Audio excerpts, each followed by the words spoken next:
আলহামদুলিল্লাহ বাংলাদেশের ঐতিহ্যবাহী জেলা জামালপুর সদর থানার অন্তর্গত বড় মসজিদ গোদা শিমলা জামালপুর সদরের উদ্যোগে বার্ষিক ইসলামী মহাসম্মেলনের সম্মানিত সভাপতি বিশিষ্ট আলেমে দ্বীন জনাব আলহাজ মাওলানা গিয়াসউদ্দিন, সহকারী অধ্যাপক আরবি আল আমিন, জমিরিয়া মহিলা ফাজিল মাদ্রাসা মালঞ্চ মেলান্দ জামালপুর, আতালাল্লাহু উমরাহু ওয়া বারাকাল্লাহু ফি হায়াতি, বলেন আমিন। জান্নাতে একটা অনুষ্ঠান এরকম হবে, আল্লাহ নিজেই থাকবেন সভাপতি, বিশ্বনবী হবেন প্রধান অতিথি, দাউদ আলাইহিস সালাম সূরা তাহা তেলাওয়াত করে অনুষ্ঠান উদ্বোধন করবেন। মুহাম্মদুর রাসূলুল্লাহ সাল্লাল্লাহু আলাইহি ওয়াসাল্লাম সূরা রহমান পড়বেন। আমাদের মালিক, আমাদের মনিব মহান রব্বুল ইজ্জাত ওয়াল জালাল তার কুদরতের কণ্ঠ দিয়ে সূরা ইয়াসিন তেলাওয়াত করে শোনাবেন। 50,000 সানা মিম্মা তাউদ্দুন, 1-2 করে যেভাবে গণনা করি আমরা, আল্লাহর কণ্ঠে এক একটি আয়াত শুনতে সময় লাগবে 50,000 বছর। জান্নাতের ওই ময়দানে সম্মানিত সভাপতিকে যেন শ্রোতা হিসাবে আল্লাহ একটু জায়গা করে দেন, বলেন জোরে, বলেন আমিন। এতক্ষণ আলোচনা রাখলেন কুষ্টিয়া থেকে আগত ইসলামিক চিন্তাবিদ মুফাসসিরে কোরআন জনাব মাওলানা আসলামউদ্দিন জিহাদি, মুফতি শরীফুল ইসলাম জামালি, আমন্ত্রিত উলামায়ে কেরাম, মঞ্চে বসা মাওলানা আবুল কাসেম সহ নাম না জানা অন্যান্য সম্মানিত ব্যক্তিবর্গ, সামনে বসা মুসলমান ভাইরা, পর্দার আড়ালের সম্মানিতা মা এবং বোনেরা, প্রশাসনের ভাইরা, প্রাণপ্রিয় জামালপুরবাসী, এই জেলায় প্রবেশ করলে আমার শ্রদ্ধাভাজন শিক্ষক, আপনাদের এলাকার সন্তান, এ জামালপুরের কৃতি সন্তান ডক্টর আবাম সাইফুল ইসলাম সিদ্দিকী, আতালাল্লাহু উমরাহু ওয়া বারাকাল্লাহু ফি হায়াতি, আল্লাহ সারা জীবনটা যেন কবুল করেন, বলেন আমিন। সবাইকে নিয়ে আল্লাহর দরবারে শুকরিয়া জানাচ্ছি, যিনি আমাদের জীবনে দিনের বেলায় হাজারো কাজ ছিল, আমাদের কথা বন্ধ হয় না কেন? কি হ্যাঁ, জায়গা হচ্ছে না? তুমি এত কথা বলা লাগবে? এই কথা বন্ধ করেন, আবার কথা বলে ইশারায় কাজ করেন, কথা বলবেন না। যারা আসতেছেন শৃঙ্খলা নিয়ে ওই জায়গায় বসে পড়ে। আর এলাকার মানুষ মনে হয় গরিব, একটু এই আর একটু জায়গা ঘিরে দেওয়া যায় নাকি? মনে করেন মানুষই হবে না, তারপর আর একটু দিলে একটু ভালো হতো। রোদের ভেতরে এখন বসতে যাবে মানুষ, কি একটা ওইটা কি প্রাইমারি স্কুল না? ওই ওখানে বসে জায়গা যদি হয় সাইকেল তুলে চুয়েছে না।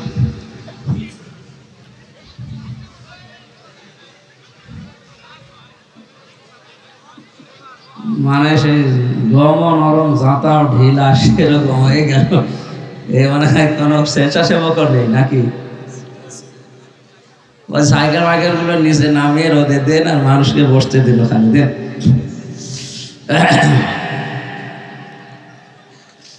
সব কাজ বাদ দিয়ে আল্লাহ আমাদেরকে রমজানের আগের দিন কোরআনে কারীম শোনার জন্য যিনি নিয়ে আসলেন, এটা নিয়ামত মনে করছি আমরা নাকি?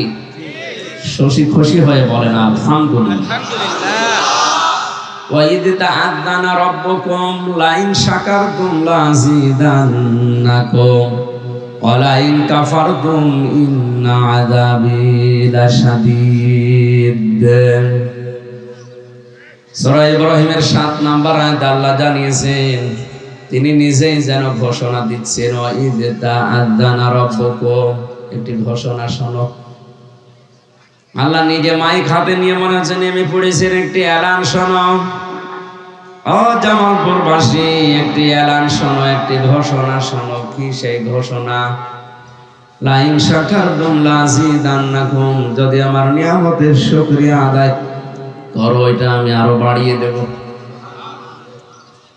বাড়িয়ে দেওয়ার জন্য আল্লাহ যে শব্দ চয়েস করলেন, লাযীদান্নাকুম, লামে তাকিদ নুনে সাকিলা, গ্যারান্টি দিয়ে বলছেন আমি বাড়িয়ে দেবই। এখন আমাদের প্রশ্ন, নিয়ামতের শুকরিয়া আদায় করতে হয় কি করে? বাংলাদেশে আমরা মনে করি টুটি পর্যন্ত খেয়ে একটা ঢেকর জুড়ে বললাম আলহামদুলিল্লাহ, হয়ে গেল। না, এটা একটা বাক্য। নিয়ামতের শুকরিয়া যদি আদায় করতে হয় কমপক্ষে 3টা জিনিস আপনাকে মানা লাগবে। 1 নম্বরে মুখে বলা লাগবে যে হ্যাঁ এটা নিয়ামত। এটা মানেন তো? এটা মানেন? অনেকের কাছে তো এটা নিয়ামত মনে হয় না, এটা গজব মনে হয়। কোরআনের আয়াত নাজিল হলে সব চাইতে বেশি ঝামেলায় পড়তো মুনাফিকরা। আর বাংলাদেশে কোরআনের আলোচনা হবে শুনলে ঝামেলায় থাকে মুসলমানরা।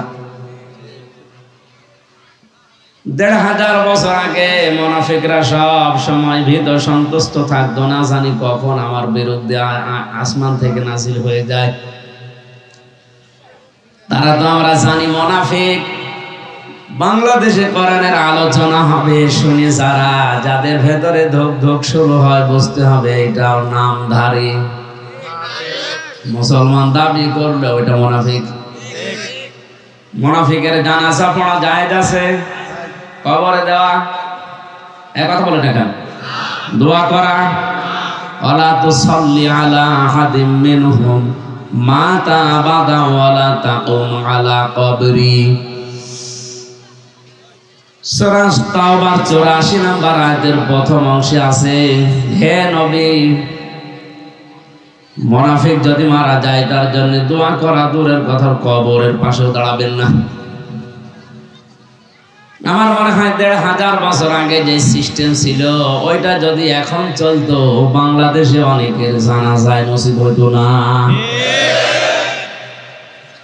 জেলখানার ভেতরে মাওলানা মামুনুল হক সবচাইতে বেশি এই কথা বলতো আমারে, যে হামজা সামনে যে জানাজার ব্যাপারে খুব সতর্ক থাকা লাগবে, কারণ কাফেরের জানাজা পড়া, বেঈমানের জানাজা পড়া, মুনাফিকের জানাজা পড়া হারাম।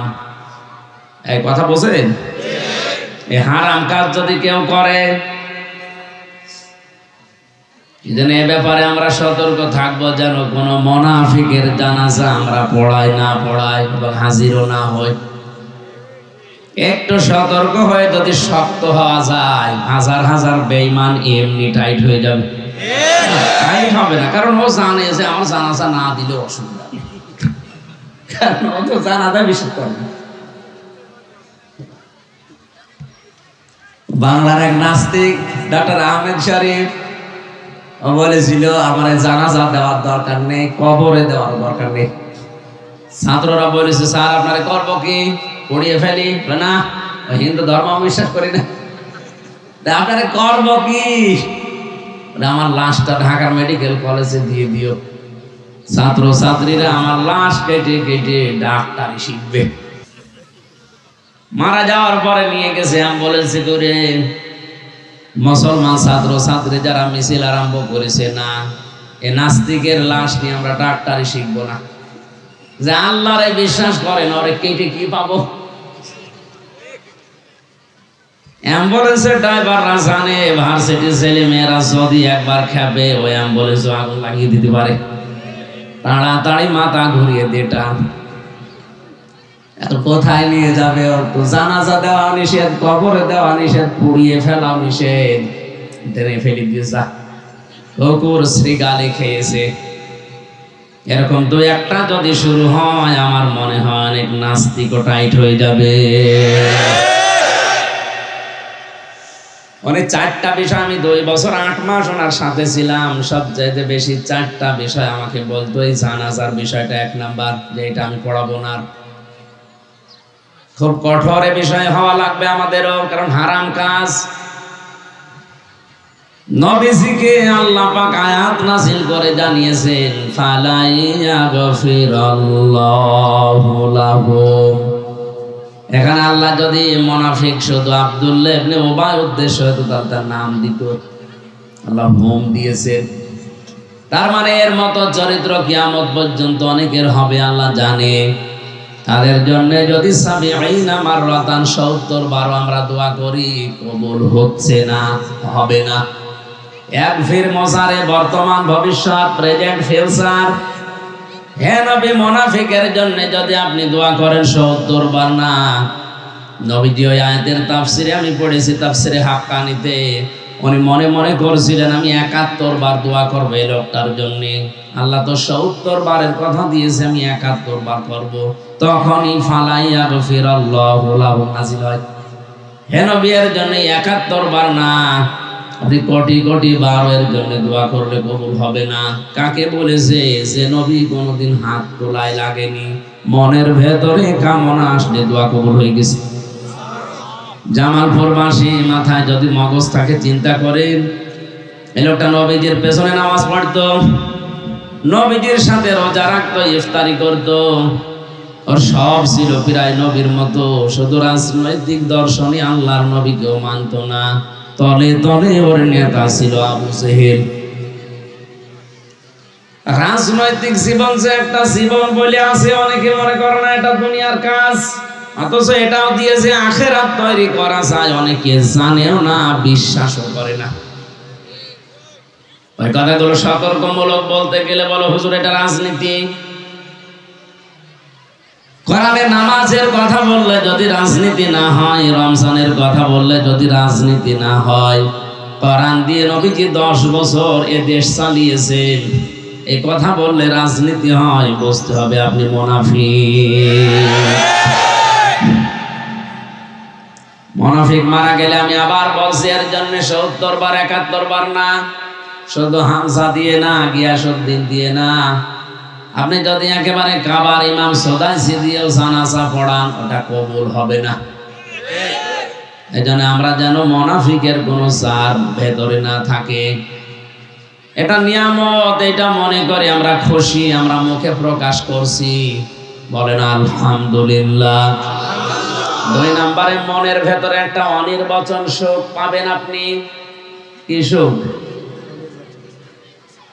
শব্দ উচ্চারণ করতে পারছেন না? একটা অনির্বাচন সুখ আপনি অনুভব করবেন। এটা কেমন? এটা পাখি যখন ছ মারে, বাচ্চাগুলো পলকের নিচে, পালকের নিচে, এই যে নরম মোলায়েম সফট কমল মায়ের পাখার নিচে আশ্রয় নিয়ে একটা কিচির মিচির আওয়াজ দেয়। বাংলাতে এটারে বলা হয় অনির্বাচন সুখ। আপনি যখন কোরআনে কারিমের অনুষ্ঠানকে নিয়ামত মনে করবেন, আপনার অন্তরে ওইরকম একটা সুখ অনুভব করবেন আপনি। বলেন সুবহানাল্লাহ। 3 নম্বরে এখান থেকে যেটা ডেলিভারি দেওয়া হবে, এই কথাগুলো আপনার প্র্যাকটিক্যাল লাইফে আপনি মিলানোর সিদ্ধান্ত নেবেন আল্লাহর মর্জি মতো। কয়টা বললাম? আরো জোরে বলেন। এই 3টা বিষয় যদি সমন্বয় হয়, লা আযীদান্নাকুম, অবশ্যই আমি আল্লাহ তোমাদের জীবনে এরকম নিয়ামত আরো দেব। ওয়ালাইন কাফারতুম, যদি নাশকরি করো, কুফরি করো, মর্যাদা না দাও, দাম দিতে না চাও, মূল্য না দাও, ইন্না আযাবি লাশাদীদ, অবশ্যই কঠিন যন্ত্রণাদায়ক আযাবের ভেতরে ফেলে দেব, শক্ত আযাবে। এই আযাব বিভিন্ন রকমের হতে পারে, সুতরাং এটা নিয়ামত মনে করে আরেকবার বলেন আলহামদুলিল্লাহ। দরুদ আর সালাম পড়ছে আমাদের নবী মুহাম্মদ রাসূলুল্লাহ সাল্লাল্লাহু আলাইহি ওয়াসাল্লামের প্রতি। এখানে মাওলানা সাহেব সহ যত আলেম বসে আছে, এই পেছনে এত কথা বলে কারা গো? একটু দেখেন তো। এই বাচ্চা, এখানে মারা নেই, খালারা নেই, ওগুলো সামলান, ওগুলো আরো আল্লাহ রাস্তা ছেড়ে দিয়ে গেছে। সম্মানিত মা বোনেরা, আপনার বাচ্চাদের কারণে ডিস্টার্ব হচ্ছে, ওগুলো একটু কন্ট্রোল করেন। দিনের বেলায় এই জন্য অনুষ্ঠান কোনো ঝামেলা, গ্যাঞ্জাম থামাতে লাগে আরো দিন। আমি কারে কি বলছি বলেন তো?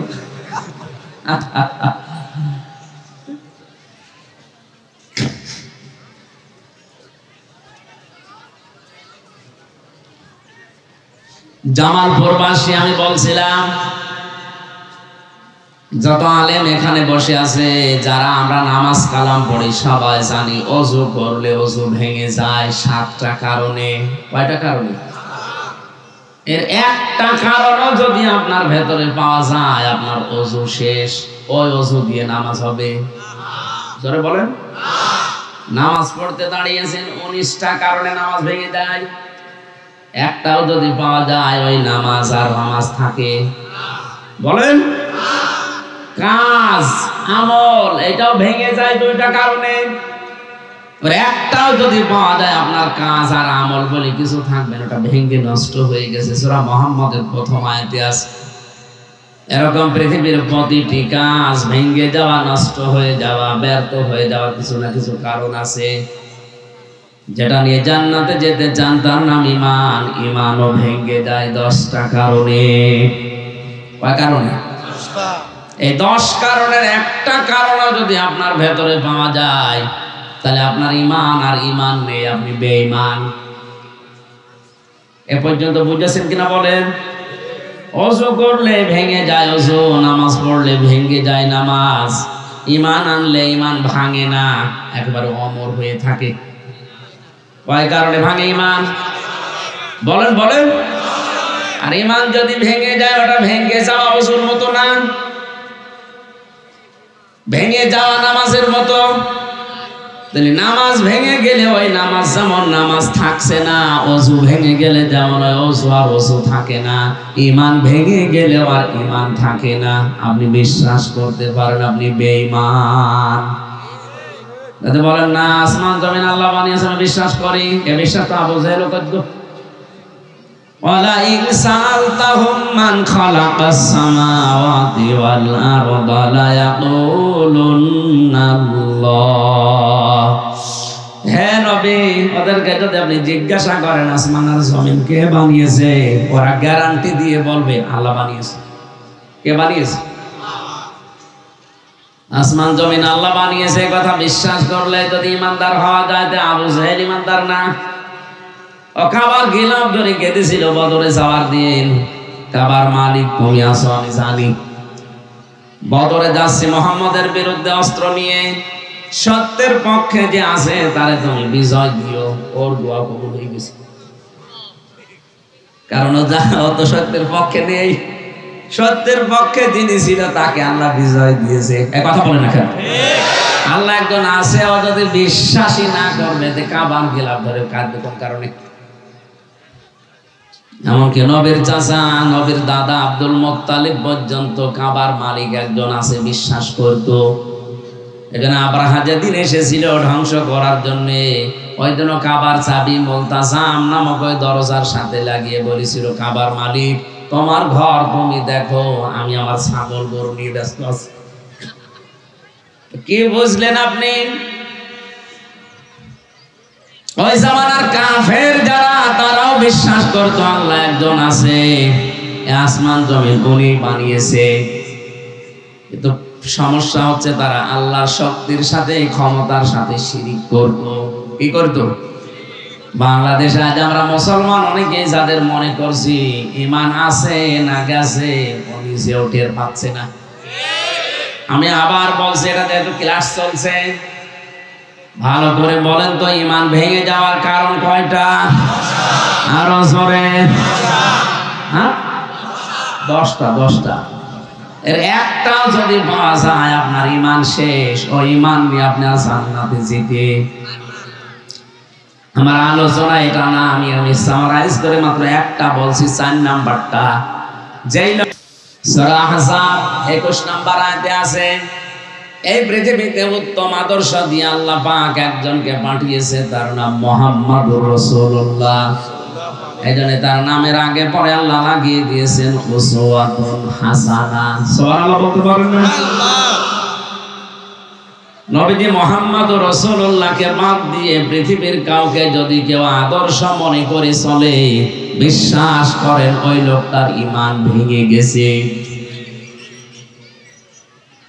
হাদিস পড়েছি, আল্লাহর নবী জানিয়েছেন, আমি যেই দিন নবুয়ত পেয়েছি ওই দিন থেকে কিয়ামত পর্যন্ত যদি এই পৃথিবীতে মুসা নবী, ঈসা নবী, 2 জন নবীর নাম তিনি বলেছেন, যদি এই 2 জন নবী দুনিয়াতে কোনোদিন আসে, আর আমার আদর্শ বাদ দিয়ে কেউ যদি মুসা নবী ঈসা নবীর আদর্শ গ্রহণ করে, আমি বিশ্ব নবী ঘোষণা দিলাম লোকটা জাহান্নামী।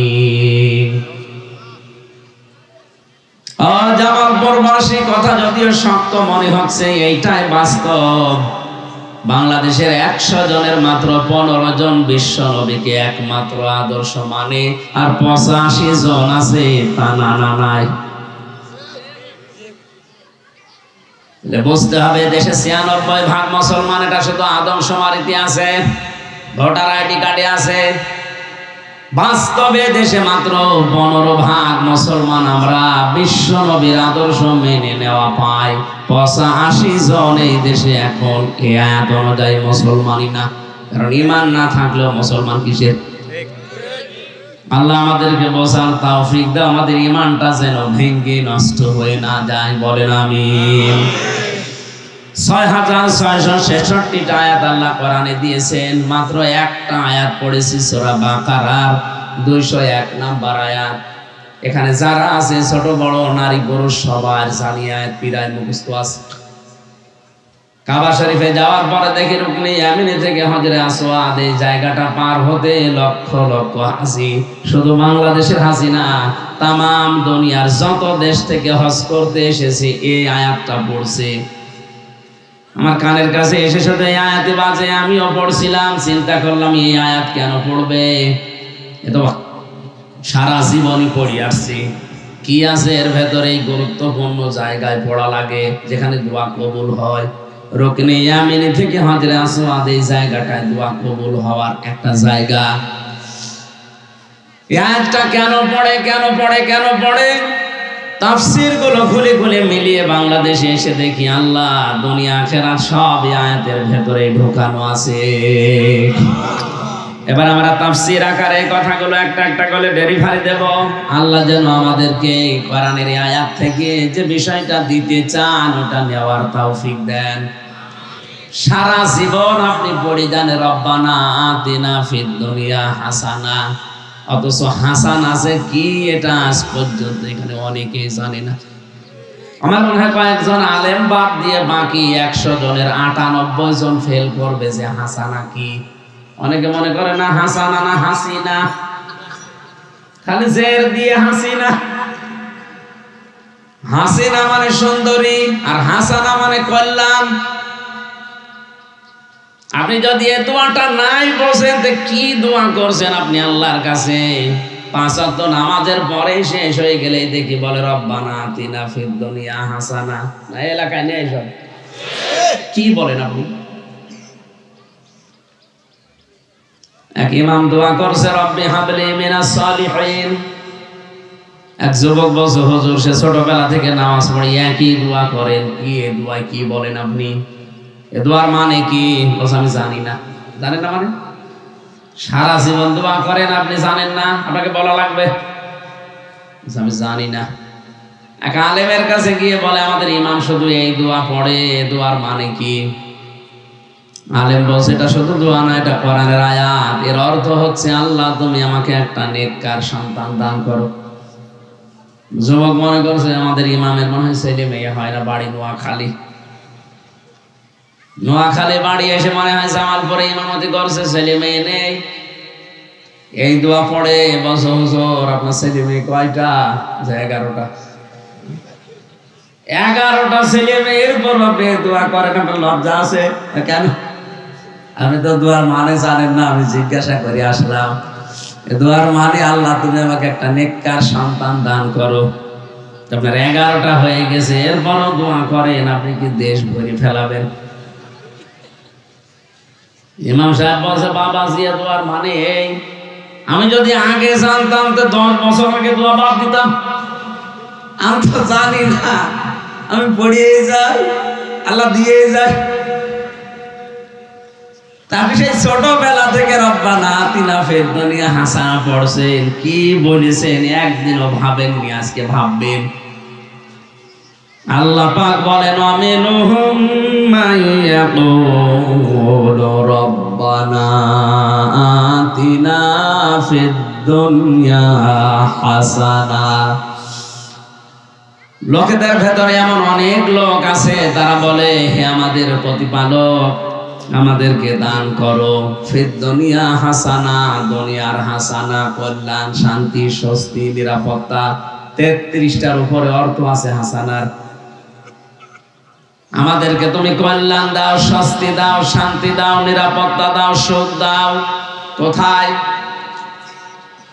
এটা ক্লাস চলছে না? আপনি কোন জায়গার জন্য বললেন? দুনিয়া। বলেন বলেন, আরো জোরে বলেন। তাহলে আগে দুনিয়া শান্তিময় করা লাগবে, দুনিয়ার হাসানা আগে পাওয়া লাগবে, এরপরে যে আখিরাতের হাসানা। দুনিয়ার হাসানা যদি কেউ না পায়, আখিরাতের হাসানা ও পাবে না। এখন দুনিয়ার হাসানা কয়টা? তাফসীরের ভেতরে আমি পেয়েছি দুনিয়ার হাসানা ফি জিলালিল কোরআনে পাবেন 10টা। কেউ যদি 10টা বিষয় দুনিয়ায় পায়, সে যেন দুনিয়ার হাসানা পেয়েছে। আফিল আখিরাতি হাসানা, আখিরাতের হাসানা দাও। আল্লাহ বলেন আখিরাতের হাসানা 5টা। ওয়াকিনা আযাবান নার, জাহান্নাম থেকে তুমি আমাদেরকে বাঁচাও। আল্লাহ পাক বলেন জাহান্নাম থেকে বাঁচতে হলে মাত্র একটা কাজ করা লাগবে। কয়টা? এদিকে 10, ওইদিকে 5, এদিকে 1, কত? এই 16টা জিনিস আছে আয়াতের ভেতরে।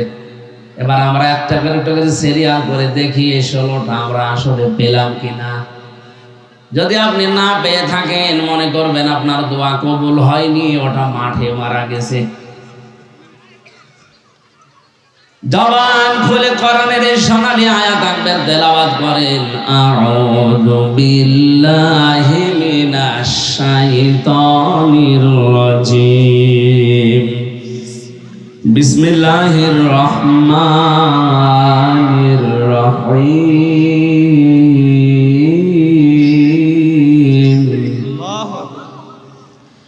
ওমিনহুম মান ইয়াকুলু রব্বানা আতিনা ফিদ দুনিয়া হাসানা ওয়া ফিল আখিরাতি হাসানা ওয়া কিনা আযাবান নার।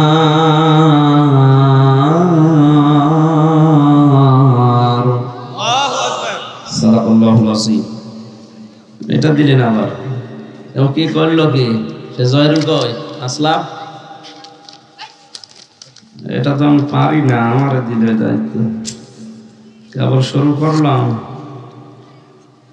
মসজিদের উন্নয়ন কল্পে ওনারা টাকা চাই, আমি 5 মিনিট সময় দিচ্ছি। যারা ভেতরে যাচ্ছে যা এনেছেন দয়া করে দিয়ে দেন, এরপরে আমি আয়াতে প্রবেশ করি। বারবার ডিস্টার্ব করলে তো আলোচনা তোলা যাবে না। যারা যাচ্ছে কেউ খালি থাকবে না, যারা নিয়ে এসেছেন দেওয়ার জন্য 5টা মিনিট সময় দিলাম। তাড়াতাড়ি করে না, ভেতরে কই লোকজন কই, খুব তাড়াতাড়ি করেন। যারা যাচ্ছে মা বোনদের ভেতরে বাচ্চাদেরকে পাঠান। এই তাড়াতাড়ি করেন, এই ওঠেন মানে, এই মুরব্বী ওই বসেন। টাকার কথা বললে মানুষ আর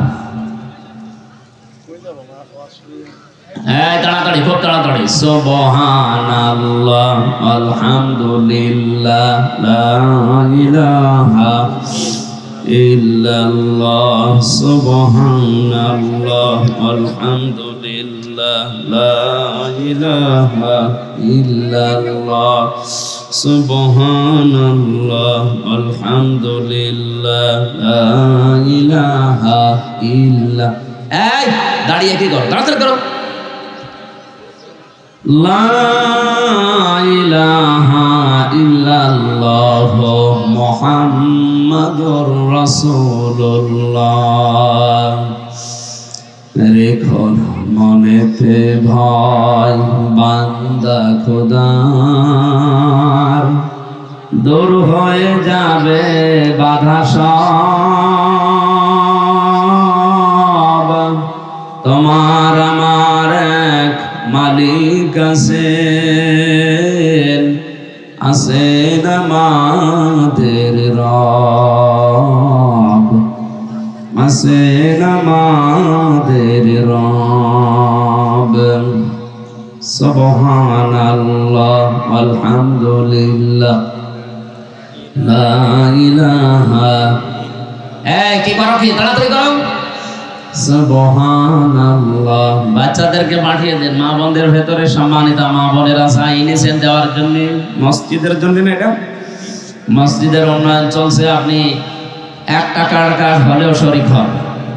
দুনিয়াতে যারা মসজিদের কাজে সাহায্য করবে, আল্লাহ তাদের জান্নাতের ভেতরে ঘর তৈরি করবে।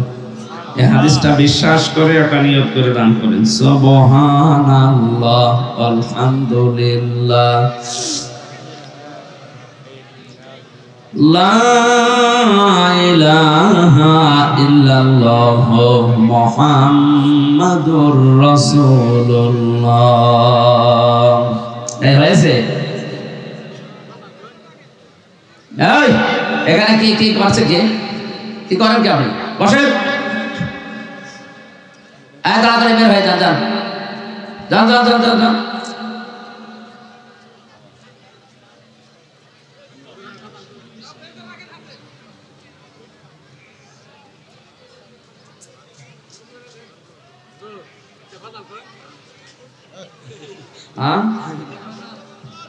কি বলে এদের ভাষা আমি বুঝি না। গজল, গজল, ইসলামী সঙ্গীত, গজল। আমি তো শিল্পী না ভাই, আমি তো গজল পারি না।